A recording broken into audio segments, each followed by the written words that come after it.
നമ്മൾ ഒരുപാട് കേസുകളെ കുറിച്ചിട്ട് നമ്മൾ ന്യൂസുകളിലും മറ്റൊക്കെ കേൾക്കാറുണ്ട് അല്ലേ. ഒരു പ്രതി, ഓക്കെ, തെറ്റ് ചെയ്ത ഒരു പ്രതി, അയാൾ തെറ്റ് ചെയ്തിട്ടില്ല എന്ന് 100% ബോധ്യമുള്ള ഒരു വക്കീൽ അയാൾക്ക് വേണ്ടി കോടതിയിൽ പോയി വാദിക്കണം. കള്ള തെളിവുകൾ, കള്ള സാക്ഷിമൊഴികൾ ഇതൊക്കെ ഹാജരാക്കിയിട്ട് അയാളൊരു തെറ്റും ചെയ്തിട്ടില്ല എന്ന് പറഞ്ഞിട്ട് അയാളെ കോടതിയിൽ നിന്ന് റിലീസ് ചെയ്ത് കൊണ്ടുവരിക, അല്ല കേസിൽ നിന്ന് ഊരി കൊണ്ടുവരിക. ഇങ്ങനെ ചെയ്യുന്ന വക്കീലന്മാർക്കെതിരെ കേസ് കൊടുക്കാൻ എന്തെങ്കിലും ഓപ്ഷൻ ഉണ്ടോ?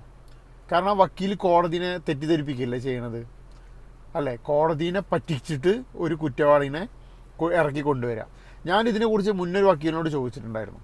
അപ്പോൾ ആൾ പറഞ്ഞത് അവിടെ തെറ്റ് ചെയ്തിട്ടില്ല എന്നല്ല വാദിക്കുക, എന്തുകൊണ്ട് ചെയ്തു, ഓക്കെ, ഇങ്ങനത്തെ ഒരു സാഹചര്യം കൊണ്ട് ചെയ്തു, അങ്ങനത്തെ ഒരു സംഭവം കൊണ്ട് ചെയ്തു, അതിന് ഇന്ന ഇളവുകളുണ്ട്, അതുണ്ട് ഇതുണ്ട് പറഞ്ഞിട്ട് ഈ നിയമത്തിൻ്റെ ലൂപ്പ് ഹോൾസ് ഒക്കെ ഉണ്ടല്ലോ, അതിലൂടെ ഇറക്കിക്കൊണ്ടുവരാനാണ് നോക്കുക, അല്ലെങ്കിൽ കുറ്റം കുറക്കാനാണ് നോക്കുക, ശിക്ഷ കുറക്കാനാണ് നോക്കുക എന്നൊക്കെ പറഞ്ഞു.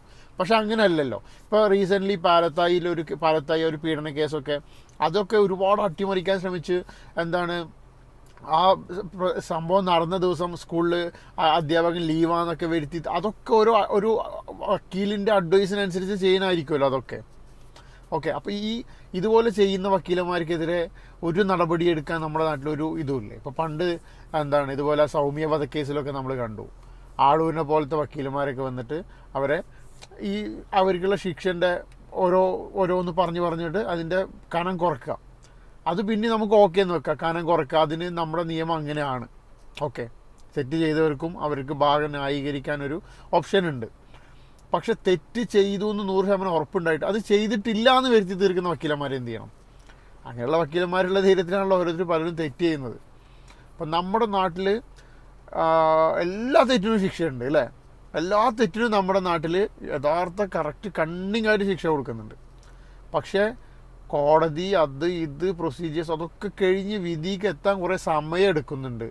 പിന്നെ പലരും സെറ്റിൽമെൻറ്റ്, ഔട്ട് ഓഫ് കോർട്ട് സെറ്റിൽമെൻറ്റൊക്കെ ആയിട്ട് രക്ഷപ്പെട്ടു പോകുന്നുണ്ട്. അപ്പോൾ ഞാനിങ്ങനെ ചിന്തിക്കും, ഗൾഫിലൊക്കെ നടക്കുന്ന കാര്യങ്ങൾ. ഇപ്പോൾ ഗൾഫിലൊക്കെ ഒരാൾ തെറ്റ് ചെയ്താൽ അയാൾ ആ തെറ്റ് ചെയ്തു എന്ന് ഉറപ്പായി കഴിഞ്ഞാൽ ഉടനെ തന്നെ ആൾക്ക് ശിക്ഷ കൊടുക്കുക. ഇപ്പോൾ ഒരു കൊലപാതകമാണ് അല്ലെങ്കിൽ ഒരു പീഡനമാണെങ്കിൽ ഒരു മിക്ക ഗൾഫ് രാജ്യങ്ങളിലും മരണശിക്ഷയാണ് കൊടുക്കുക. അയാൾ തെറ്റ് ചെയ്തു എന്ന് ഉറപ്പായാൽ പിന്നെ അയാൾ എന്ത് സാഹചര്യമാണോ അതൊന്നുമില്ല, തെറ്റ് ചെയ്തു എന്ന് ഉറപ്പായാൽ ശിക്ഷിക്കുക. ഓക്കെ, അപ്പോൾ അതിലാണ് ഇപ്പോൾ ലാസ്റ്റ് ദിലീപിൻ്റെ ഇപ്പോഴത്തെ ഒരു റീസെൻ്റ്ലി ഇഷ്യൂ ഉണ്ടല്ലോ, നടിനെ ആക്രമിച്ച കേസിൽ ഗൂഢാലോചന. അതിൽ ഡീപ്പായിട്ട് ചിന്തിക്കുമ്പോൾ ശരിക്ക് എൻ്റെ ഒരു ഒപ്പീനിയനിൽ ഗൂഢാലോചന ചെയ്തത് തെറ്റാണ്. ഓക്കെ, ഗൂഢാലോചന കണ്ടുപിടിക്കണം, ഗൂഢാലോചന ചെയ്യുന്നവർ ശിക്ഷിക്കണമെന്നല്ല ഞാൻ പറഞ്ഞത്. പക്ഷെ എൻ്റെ ഒരു ഒപ്പീനിയനിൽ എന്താണെന്ന് വെച്ച് കഴിഞ്ഞാൽ, ഈ തെറ്റ് ചെയ്ത ആളുകളുണ്ടല്ലോ, ഇപ്പോൾ ഓൾറെഡി 1 മുതൽ 6 വരെയുള്ള പ്രതികൾ, അവരൊക്കെ വേഗം ശിക്ഷ കൊടുക്കണം. അവർ തെറ്റ് ചെയ്തെന്ന് ഉറപ്പല്ലേ, അതുകൊണ്ട് അവരെ വേഗം ശിക്ഷിക്കണം. ഗൂഢാലോചന വേറൊരു കേസായിട്ട് തന്നെ വേറെ അന്വേഷിക്കണം.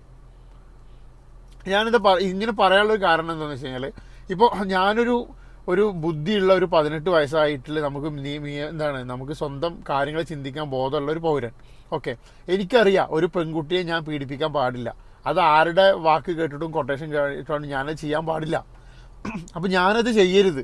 ഇപ്പോൾ ഗൾഫിലാണെങ്കിൽ ഇപ്പോൾ ഞാൻ ഇതുപോലെ ഒരു ആളെ വധിക്കോ, അല്ല എൻ്റെ കൈ കൊണ്ട് ഒരാൾ മരണപ്പെട്ടു പോയാൽ എന്നെ ഇന്ന ആൾ കൊട്ടേഷൻ തന്നാണ് അയാൾ അവിടെ അങ്ങനെ ഒരു സംഭവം ഇല്ല, എൻ്റെ അറിവിലില്ല. നീ വധിച്ചു, ഓക്കെ, നിനക്കുള്ള ശിക്ഷ മരണശിക്ഷയാണ്, എന്നെ കൊന്നു, എന്നെ ശിക്ഷിച്ചു.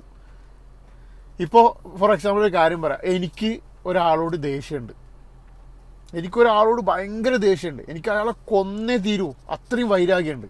പക്ഷേ എനിക്കതിനുള്ള ആരോഗ്യമില്ല, എനിക്കതിനുള്ള മാനസിക കണ്ടീഷനില്ല, ഒന്നുമില്ല. എനിക്കപ്പോൾ എന്ത് ചെയ്യാൻ പറ്റും? ആ ദേഷ്യം മനസ്സിൽ വെച്ച് ജീവിക്കാം. നേരെ മറിച്ച് എൻ്റെ കയ്യിൽ കാശുണ്ടെങ്കിൽ എനിക്ക് വേണ്ടി കൊല്ലാൻ കുറേ ആളുകളുണ്ട്. ഓക്കെ, അതിനൊരുപാട് ഓപ്ഷൻസ് ഉണ്ട്, എനിക്ക് ചൂസ് ചെയ്യാം. അത്രയും ആളുകളുണ്ട് നമ്മുടെ നാട്ടിൽ. പൾസർ വേണോ, യമഹ വേണോ, ബുള്ളറ്റ് വേണോ, നമുക്ക് ചൂസ് ചെയ്യാം. ഇപ്പോൾ എനിക്കൊരാളോട് വൈരാഗ്യം ഉണ്ടെങ്കിൽ ആ വൈരാഗ്യം തീർക്കാൻ സൂപ്പർ മാർക്കറ്റിൽ പോയിട്ട് സാധനം എടുക്കും പോലെ ഓരോ ടീമിനെ എനിക്ക് ചൂസ് ചെയ്യാൻ പറ്റും. അതിന് നല്ലൊരു ടീമിനെ നോക്കി, ഓക്കെ, പൾസറിനേക്കാൾ നല്ലത് ബുള്ളറ്റാണ്, ഞാൻ ബുള്ളറ്റ് നോക്കിയെടുത്തു. എന്നിട്ട് ആ ബുള്ളറ്റിനെ ഞാൻ ഏൽപ്പിക്കുകയാണ്, കാശ് കൊടുത്തിട്ട് ഇന്നാളെ പോയി തട്ട്. ഓക്കെ, അവർ പോയി തട്ടി. ഇപ്പോൾ അങ്ങനെ ഏൽപ്പിക്കാനൊരു വിഭാഗം ഇല്ലെങ്കിൽ ഞാൻ എന്ത് ചെയ്യും? ഈ കഴുത കാമം കരഞ്ഞു തീർക്കുന്ന പറഞ്ഞാൽ എൻ്റെ ദേഷ്യം ഞാൻ അടക്കി നിൽക്കും. ആ ഒരു വ്യക്തി അവിടെ ജീവിച്ചിരിക്കണ്ട എന്നുള്ള ഒരു തീരുമാനം എനിക്ക് മാത്രമാണ്. അല്ലാതെ ആ വ്യക്തി ഇപ്പോൾ എൻ്റെ ഒരു കോൺസ്റ്റിറ്റ്യുവൻസിയിൽ ചിലപ്പോൾ ഒരു 10 ലക്ഷം ആളുകളുണ്ടാവും. ഈ 10 ലക്ഷം ആളുകളോടും അയാൾ നല്ല രീതിക്കായിരിക്കും. ആ 10 ലക്ഷം ആളുകൾക്കും ഇയാളോട് ഭയങ്കര ഇഷ്ടമായിരിക്കും. എനിക്ക് മാത്രം അയാളോട് ദേഷ്യം. അപ്പോൾ ഞാൻ എൻ്റെ ദേഷ്യം തീർക്കാൻ വേണ്ടി ഞാൻ എന്ത് ചെയ്തു, എനിക്കൊണ്ട് കഴിയണില്ല. അപ്പോൾ ഞാനൊരു പൾസർ ഒരു ബുള്ളറ്റിനെ കൊണ്ട് ഏൽപ്പിച്ചിട്ട് അതങ്ങോട്ട് ചെയ്തു. അപ്പോൾ എന്നേക്കാൾ പ്രശ്നം ഈ ബുള്ളറ്റുകളും പൾസറുകളുമാണ്. ഇങ്ങനെ ആളുകൾ ഉള്ളതുകൊണ്ടാണ് അങ്ങനെ ചിന്തിക്കുന്നത്.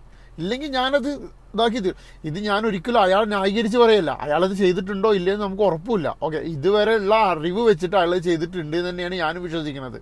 ഓക്കെ, അപ്പോൾ അയാൾക്കിപ്പോൾ നമുക്ക് ചിന്തിക്കാൻ പറ്റുമോ ഇതുപോലെ ആ ഒരു നടീൻ്റെ വണ്ടീനെ തടഞ്ഞിട്ട് ഈ ഒരു നടന് പോയിട്ട്, ഇപ്പോൾ ഈ ഒരു ദിലീപിന് പോയിട്ട് ആ കുട്ടീനെ പോയിട്ട് ഇതുപോലെ അബ്യൂസ് ചെയ്യാൻ പറ്റും നമുക്ക് ചിന്തിക്കാൻ പറ്റുമോ? ഒരിക്കലും ആൾ ചെയ്യില്ല. ആൾക്ക് അതിനുള്ള കഴിവില്ല. ആൾ ഒരു പോപ്പുലറായിട്ടുള്ള ആൾക്ക് പുറത്തിറങ്ങിയാൽ അതിനൊന്നും ചെയ്യാൻ പറ്റില്ല. അപ്പോൾ ആൾ എന്ത് ചെയ്യണു, അത് ചെയ്യാൻ പറ്റുന്ന ആളുകളെ ഏൽപ്പിക്കണം. ഈ ചെയ്യാൻ പറ്റുന്ന ആളുകൾ എന്ന് പറഞ്ഞ വിഭാഗം നമ്മുടെ നാട്ടിൽ ഇല്ലാതായി കഴിഞ്ഞാൽ ഇങ്ങനത്തെ ക്രൈം ഇല്ലാതാവും.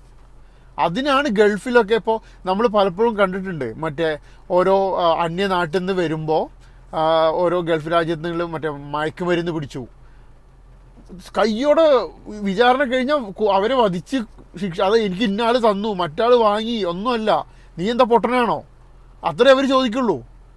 ഓക്കെ, നീ അത് ചെയ്തില്ലേ, നീ അത് ക്യാരി ചെയ്തില്ലേ, കൊണ്ടുവന്നില്ലേ, അത്രയേ ഉള്ളൂ. അല്ലാതെ ഇപ്പോൾ ഞാനിപ്പോൾ ഒരു ആളെ ഞാനോട് കൊന്നു, അത് ഇന്ന ആൾ എനിക്ക് കൊട്ടേഷൻ തന്നാണ്, അതൊന്നുമല്ല, കൊട്ടേഷൻ തന്നോ ഇല്ലേ, നീ ഒന്നോ കൊന്നു, എന്നാ വാ, അത്രയേ ഉള്ളൂ പരിപാടി. ഇതിട്ട് തട്ടി അവർ ചെയ്തു, ഇവർ ചെയ്തു, ഇവരുണ്ട്. തെറ്റ് ചെയ്തവരെ ശിക്ഷിച്ചാൽ അവർ നാളെ ചിന്തിക്കും, ഒരു കൊട്ടേഷൻ വരുമ്പോൾ ഇതിപ്പോൾ ഞാൻ ഏറ്റെടുത്ത ഞാൻ പെടണം, അങ്ങനെ പെട്ട് ശീലിക്കണം.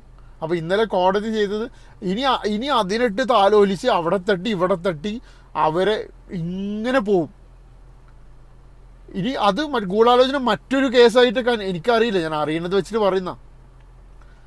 പിന്നെ ഇതുപോലത്തെ വക്കീലന്മാരെ അവരും നമ്മുടെ നാട്ടിൽ നിന്ന് ഇല്ലായ്മ ചെയ്യണം. കാരണം ഒരു 10 വക്കീലിനെതിരെ കേസെടുത്താൽ പിന്നെ വക്കീലും ചിന്തിക്കൂലേ, ഞാനിപ്പോൾ ഇവൻ തെറ്റ് ചെയ്തിട്ടുണ്ട്, ഓക്കെ, ഇവൻ തെറ്റ് ചെയ്തിട്ടില്ല എന്ന് വരുത്തണ്ട, ഓക്കെ, തെറ്റ് ചെയ്തിട്ടുണ്ട്, ശിക്ഷയിൽ എന്തെങ്കിലും ഇളവ് വാങ്ങിക്കൊടുക്കാൻ പറ്റുമോ എന്നുള്ളതിനെ കുറിച്ച് നോക്കാം. അങ്ങനെ മാത്രം ചിന്തിക്കും. പിന്നെ ഈ ഒരാൾക്ക് മറ്റൊരാൾ വൈരാഗ്യം ഉണ്ടെങ്കിൽ അവർ 2 തവണ ചിന്തിക്കും. ഓക്കെ, എനിക്ക് കഴിയില്ല, എനിക്ക് അവരെ ഉപദ്രവിക്കാൻ പറ്റില്ല, ഞാൻ സഹിക്കുക, അല്ലെങ്കിൽ നിയമപരമായിട്ടാണെങ്കിൽ ഞാൻ കേസ് കൊടുക്കുക, എന്നിട്ട് അതിൻ്റെ പിറകെ പോവുക. അതല്ലേ ചെയ്യേണ്ടത്. ഈ പൾസർമാരെയും ഈ യമഹമാരെയൊക്കെയാണ് ഒതുക്കേണ്ടത്. അല്ലാതെ അതാണ് അവരെയാണ് ആദ്യം ഒതുക്കേണ്ടത്. അങ്ങനെയുള്ളവർക്ക് കറക്റ്റ്. ഇപ്പോൾ ഇന്നലെ ശിക്ഷ കിട്ടി, അവർ കുറേ കാലമായിട്ട് ശിക്ഷ അനുഭവിച്ചുകൊണ്ടിരിക്കുകയാണ്. ഇനിയും എന്തോ ശിക്ഷ എന്താണെന്ന് എനിക്കറിയില്ല. 2 ദിവസം 3 ദിവസം എന്തോ കഴിയും തോന്നുന്നു അതിൻ്റെ ഇത് വരാൻ, കുറ്റപത്രം വരാൻ തോന്നുന്നു. ഓക്കെ, അപ്പോൾ അങ്ങനെയുള്ളവരുള്ളിടത്തോളം കാലം ഇങ്ങനെ കൊട്ടേഷൻ ചെയ്യുന്നവരുണ്ടായിക്കൊണ്ടേയിരിക്കും. അത് തെളിയിക്കാനും പറ്റില്ല, അവർ സുഖമായിട്ട് ജീവിക്കും. ജസ്റ്റ് എൻ്റെ ഒരു അമർഷം ഞാൻ പറഞ്ഞു എന്നേ ഉള്ളൂ. നിങ്ങൾക്കൊക്കെ പല ഒപ്പീനിയൻസ് ഉണ്ടാവും. ഓക്കെ.